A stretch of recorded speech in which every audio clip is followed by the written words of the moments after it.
2024 সালের পুরী রথযাত্রার রথ কবে জানা আছে?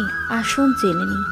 পুরীর রথযাত্রা 2024 29শে জুন থেকে শুরু হবে এবং 7ই জুলাই পালিত হবে। এই যাত্রার একটি তাৎপর্য হলো যে সমস্ত ধর্ম এবং বিশ্বাসের লোকেরা দেবতাদের দেখতে এবং শোভাযাত্রায় অংশ নিতে পারে, কারণ তাদের অন্যান্য দিনে মন্দিরে প্রবেশের অনুমতি নেই।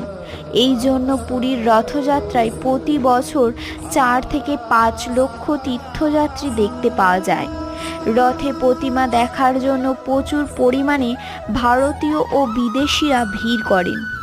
এটা বিশ্বাস করা হয় যে যারা মূর্তিগুলোর এক ঝলক দেখতে পরিচালনা করেন তাদের সামনে একটি সমৃদ্ধ বছর থাকবে।